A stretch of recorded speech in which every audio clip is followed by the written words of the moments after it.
নমস্কার বন্ধুরা, আজ আমি এসেছি আমার ছোট্ট বন্ধুদের জন্য গল্পের সম্ভার নিয়ে। আমার আজকের গল্প বোকা কুমির আর হরিণ। তাহলে শুরু করি। বনে বনে ঘুরে হরিণ খুব ক্লান্ত, পিপাসা পেয়েছে তার। জল পায় কোথায়? কোথায় জল? পাশেই ছিল নদী। হরিণ চলল নদীর কাছে জল খেতে। যেতে যেতে থমকে দাঁড়ালো সে। কেন দাঁড়ালো?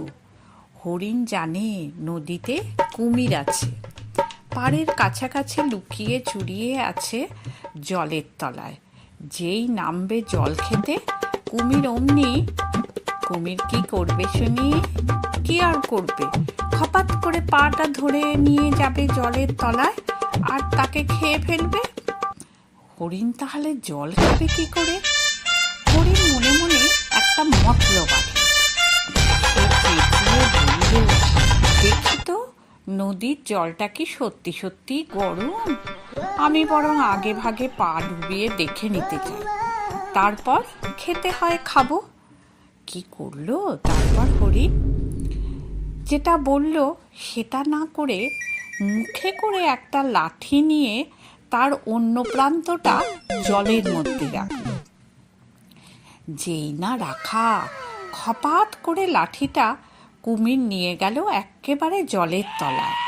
হি হি করে হেসে উঠল হরিণ, আর হাসতে হাসতে সে বলল, কি বোকা কুমির, কোনটা লাঠি আর কোনটা যে সত্যিকারের পা সেটাও চেনে না। হাসতে হাসতে হরিণ চলে গেল খানিক দূরে। নদীতে গিয়ে মজা করে জল খেয়ে ফিরে গেল বনে। আর কোনোদিনও জল খেতে আসেনি বুঝি? জল না খেলে কি কেউ বাঁচে? আবার একদিন হরিণ এসছে জল খেতে। এসে দেখে কি নদীতে একটা বড় কাঠের টুকরো ভাসছে। হরিণ জানে কুমির যখন জলে ভাসে তখন তাকে ঠিক কাঠের টুকরোর মতোই দেখতে লাগে। মনে মনে আবার মতলব বাটল হরিণ, আরও জোরে চেঁচিয়ে বলল, কাঠের টুকরোটা সত্যি যদি কুমির হয় তবে আমার সঙ্গে কথা বলবে না। কুমির না হয়ে আর সত্যি যদি কাঠের টুকরোই হয় তবে আমার সঙ্গে খোশ গল্প জুড়ে দেবে। তারপর তারপর আবার কি? হরিণের যেই কথা শেষ হয়েছে অমনি সে শুনতে পেল একটা কর্কশ আওয়াজ। জলের তলায় মুখ রেখে কুমির বলল, বিশ্বাস করো, আমি সত্যি কাঠের টুকরো। কাঠের টুকরো আবার কথা বলতে পারে নাকি? সেটা কখনো হয়? তাই তো। হরিণ হি হি করে হেসে উঠল। হাসতে হাসতে ভাবল, বোকা কুমির এটাও জানে না। তারপর হরিণ ফিরে গেল বনে। একবার দুবার আর কি হরিণ এসেছিল কুমিরের কাছে? হ্যাঁ, আরও একদিন এসেছিল। কেন জানো? নদীর এপারে থাকতে তার আর ইচ্ছে করছিল না। নদীর ওপারে নাকি প্রচুর রসালো ফল মূল আর কচি কচি পাতা আছে। হরিণের খুব ইচ্ছা করে সেসব খাওয়ার, কিন্তু নদী পেরোবে কি করে? নদী পেরোবার আগেই কুমির যদি খেয়ে ফেলে। এবারও হরিণের মাথায় এলো একটা দুর্দান্ত মতলব। যেই না আশা, হরিণ চেঁচিয়ে উঠল, ওহে কুমির ভায়া! তক্ষুনি জলের নিচ থেকে গর্জন করে উঠল কুমির, আরে আরে হরিণ ভায়া যে, আমার সকালের ভোজনের জন্যে বুঝি তুমি এসেছ? না না কুমির ভায়া, আজকে আমি অন্য একটা কাজ নিয়ে এসেছি তোমাদের কাছে, বলল হরিণ। অন্য কাজ? সেটাই তো বলছি। হরিণ বলল, রাজা আমাকে পাঠিয়েছেন। এই নদীতে কত কুমির থাকে আজই গুনে তাকে বলতে হবে। রাজা বলেছেন।